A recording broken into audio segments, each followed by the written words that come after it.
Hello everyone, my name is Meza and today I'm going to show you how I build my modular, stackable Smeltery buildings. This building can handle a Mark III belt worth of ores and output the same amount of ingots at the other end. Let's get into it. If you have these materials in your pocket, you'll be fine with the build. Just pause the video if you want to copy it. And if you're wondering why I have these large icons, it's because I want you guys to see what I have in my pockets. If you want to enable this, there's a setting for this in the game. So let's start at a point where there's supposedly some ores coming in. This hole is going to represent that. Place down the main wall to the middle, then an entrance to the left of it, and then 3 walls to the right, and then 2 other walls to the left. And that should leave you with 7 walls in total. Now on the inside of the building, build 6 walls perpendicular to either sides of this wall that you've just made. And fill in the 4th side with a decorative block of your choosing. This will have no function, so you can go as creative as you want. I chose the wall window. If you've followed closely until now, you'll end up with something like this. One important thing to point out is that I choose to be consistent with the sides of my walls. I use this as the inside and this as the outside of the wall. Now fill in the rest of the walls, and this is an important step because if you do this after we put in the machines, you won't be able to due to clipping, so placing down the walls first is essential.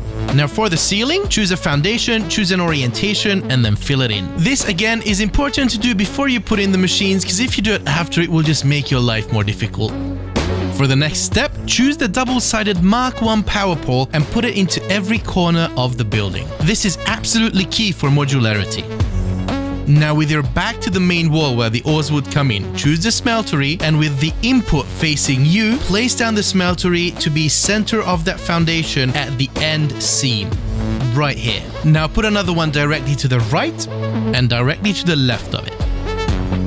Now find the equivalent of this black foundation and place down a smeltery with the output facing you at the seam of that foundation. And then place down another one to the left and the right of it. And then repeat that on the other side as well. Once you're done with that, it's the perfect time to configure what the smeltery should be smelting. The next step is to connect up the machines with power. Go up to a machine, check where their power nodules are, and then follow that line all the way back to the other side of a wall and place a power nodule right there. The better you can line this up, the better your build is going to look like. And do this for every single machine. Also, don't actually forget to hook up your machines and hook up every single power nodule to the adjacent power nodule it has, including the double-sided ones that you've placed down earlier. Now comes the input. Since the machine doesn't require you to give ridiculous amounts of materials to it, we can just hook up a Mark I conveyor as the input, and that will limit the flow of the whole system and it will make sure that we're using the right ratios. So go ahead, place down the Mark I conveyor to every single machine input in the building. Now for the next step, we're going to use temporary conveyor stackable poles as measurement. Go up to an elevator and put the stackable pole right where it clips it just by half, like so. And then count out 1, 2 spaces, and then just build 2 of them with the exact same spacing for every single machine. Once that's done, go and grab yourself a Mark I conveyor and then place it in between the elevators and the newly built stackable poles. Once this is done, you can remove the stackable poles because we don't need them anymore. Now take splitters and snap them to the end of the newly built conveyor belt. Make sure to actually snap it to the end and not on the middle of the belt. Make sure to take note of the direction of the splitters. On both of the sides, the input should be facing where the ore is coming into the building. And on the front of the building, both side splitters should take their inputs from the center splitter, while the center one should be feeding from the wall hole. Now the newly created splitters will give you a guideline. Find the intersection of those guidelines and count 2 back from either side of it and place down 2 stackable poles there. And then repeat that on the other side as well. Now grab yourself a tier 3 conveyor belt and then connect all the splitters with the newly created stackable poles and repeat that on both sides and in the middle. One thing to note though, do not hook up the wall hole yet. Now for the output, use Mark I conveyor elevators and place them in a similar fashion as we did with the inputs. For the smelteries in the middle, grab some stackable poles and place them 2 ticks away from the elevator just like we did with the inputs.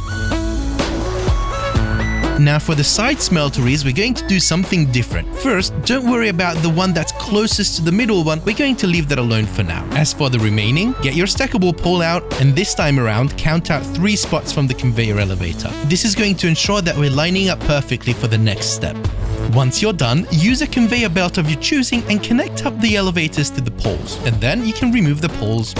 Now grab a merger and snap it onto the conveyor belt coming out of the middle smeltery, and make sure that the output of the merger is facing towards the output of the building. Now do the same thing on the left, and do the same thing on the right, making sure that both mergers are pointing into the center one.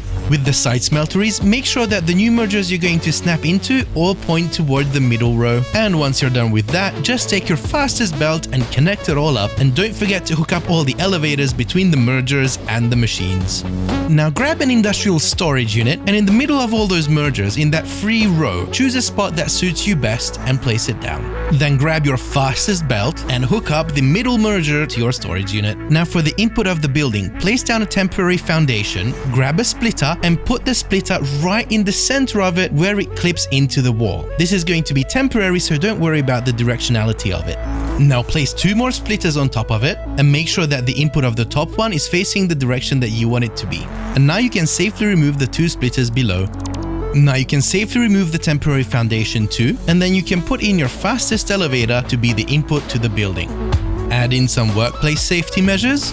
Finally, you can hook up the input of the building to the main splitter. This is the point where you will manage the input flow of the building, so make sure to use a Mark III belt here. So now that this building is ready, what happens if you tear up and get double the ore coming out of somewhere? Simply take another Mark III elevator and split off from the splitter at the input of the building. That way you can double your processing with the same pattern. Thank you for watching, and if you're still here, I would really appreciate your feedback, as this was my very first tutorial video. Give me some constructive feedback in the comments, what you would like to see, what you would like to see less. Was the pacing okay? Should I do it slower? I need your help. Anyway, thanks for watching. I'll see you next time.